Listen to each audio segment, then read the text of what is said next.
Personajes insólitos de la historia. Dandara y Zumbi. Los portugueses se involucraron en el comercio de esclavos africanos por primera vez durante la reconquista de la península ibérica desde el siglo XV.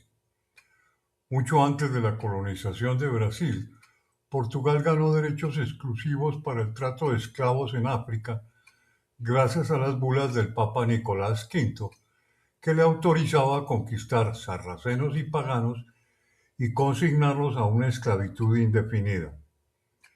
Se calcula que entre 1441 y 1521 se exportaron hasta 156.000 esclavos a Iberia y a las islas del Atlántico desde la costa africana.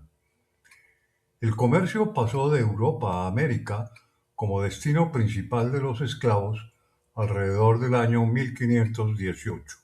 La esclavitud en Brasil comenzó mucho antes del primer asentamiento portugués. Durante las fases iniciales de la colonización, los colonos dependieron en gran medida de la mano de obra indígena para mantener la economía y los nativos eran frecuentemente capturados por expediciones de bandeirantes, exploradores y cazadores de esclavos indígenas del Brasil colonial, principalmente de Sao Paulo. La importación de esclavos africanos comenzó a mediados del siglo XVI, pero la esclavitud de los pueblos indígenas continuó hasta bien entrado los siglos XVII y XVIII.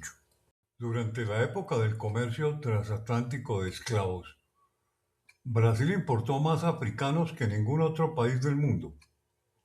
De los 12 millones de africanos que fueron traídos a la fuerza al hemisferio occidental, aproximadamente 5 millones y medio fueron llevados a Brasil entre los años 1540 y la década de 1860. El trabajo esclavo fue el motor del crecimiento de la economía azucarera, así como el cultivo de café y la explotación de yacimientos de oro y diamantes.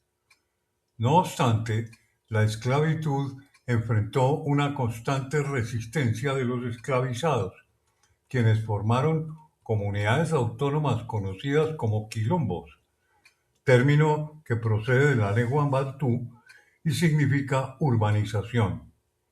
Eran refugios en lugares remotos o selváticos donde los esclavos fugados reconstruían sus vidas con autonomía política y social.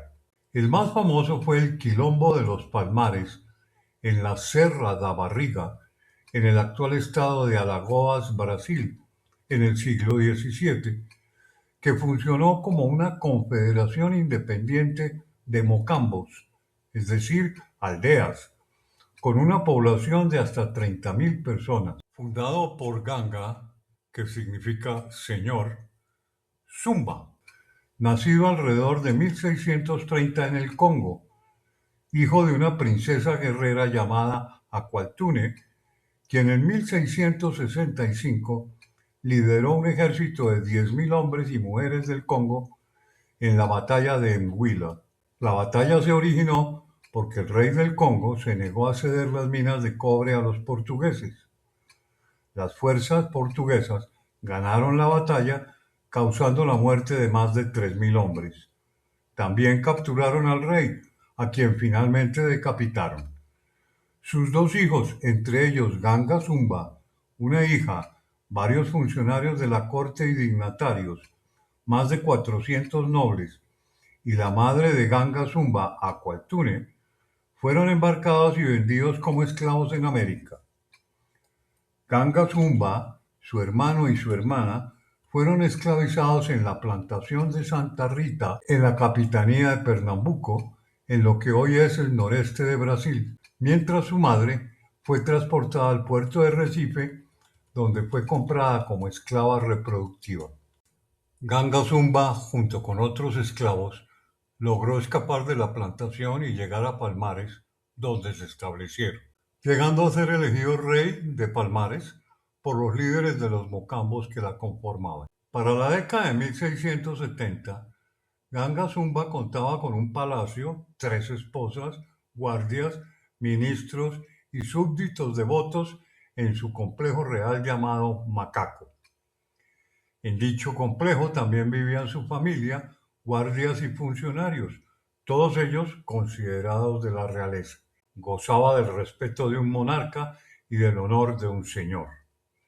Los ataques a Palmares se hicieron frecuentes a partir de 1630 con la invasión holandesa a Brasil. Es entonces cuando aparece una pareja de líderes en defensa de su pueblo, Dandara y Zumbi. Dandara es un personaje envuelto en misterio, ya que hay muy pocos datos sobre su vida y sus hazañas. Se desconoce si nació en Brasil o en África. Se unió a la resistencia negra cuando era niña y en su vida adulta luchó junto a hombres y mujeres en las numerosas batallas resultantes de los ataques a Palmares, encargándose de diseñar estrategias de defensa para la comunidad que presidía junto a su pareja, utilizando entre otras técnicas de combate sus conocimientos de capoeira. Además de la lucha, Dandara tenía roles específicos en las actividades diarias de Palmares, como la caza y la agricultura, organizando cultivos de maíz, mandioca, frijoles, batatas, caña de azúcar y plátanos. Junto a su esposo Zumbi dos Palmares, el último rey del Quilombo, tuvo tres hijos: Motumbo, Harmodio y Aristogitón. Por su parte, Zumbi nació libre en Palmares en 1655. Era sobrino de Ganga Zumba y nieto de la princesa angoleña Aguatune. A los 6 años, los portugueses lo capturaron y entregaron al misionero Antonio Melo. Allí con él recibió educación católica, fue bautizado como Francisco y aprendió portugués y latín. A los 15 años escapó a Palmares y se convirtió en un respetado estratega militar. Ganga dominaba varias poblaciones en un territorio de 600.000 kilómetros cuadrados, una extensión similar a la que ocupa la península ibérica, y contaba aproximadamente con 25.000 súbditos. Sintiéndose tan fuerte, comenzó a realizar incursiones contra los asentamientos portugueses, con la voluntad de extender su reino, hasta que en 1677 el ejército europeo consiguió adentrarse en la selva hasta los Palmares. Aunque las fuerzas no lograron destruir la ciudad, sí causaron numerosas bajas entre los cimarrones y consiguieron capturar a dos hijos del rey utilizándolos como rehenes. Un año más tarde, en 1678, Ganga firma un tratado de paz con el gobierno del estado de Pernambuco, negociado tras la destrucción de los principales mocambos de Palmares, como Macaco y Subupira, por las fuerzas coloniales. La negociación estableció que las personas de Palmares que habían sido detenidas serían puestas en libertad. Además, todos los nacidos allí serían personas libres y se les concedería permiso para comerciar. Sin embargo, imponía a los amocambados obediencia al gobierno colonial y determinaba que Ganga Simba tendría que dejar de dar amparo a nuevos esclavos fugitivos y entregar a aquellos que buscaran refugio no nacidos en los palenques a los amos esclavistas de Pernambuco y capitanías anexas. Por otra parte, el gobierno les concedía tierras para que se establecieran en una aldea en la región de Cucao. Les reconocía a sus habitantes libertad para plantar y obtener los mismos beneficios que los demás vasallos de Portugal. Sin embargo, los disidentes liderados por Zumbi no aceptaron y se refugiaron en la región de Serra da Barriga. Dandara y Zumbi se opusieron al acuerdo porque no puso fin a la esclavitud y, de hecho, hizo a Palmares cómplice de su perpetuación.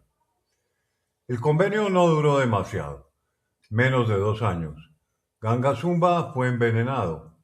Tras su muerte, la resistencia a las fuerzas portuguesas continuó bajo el mando de Zumbi, mientras que los leales a Ganga se trasladaron al valle de Cucao, donde fueron esclavizados nuevamente por los portugueses.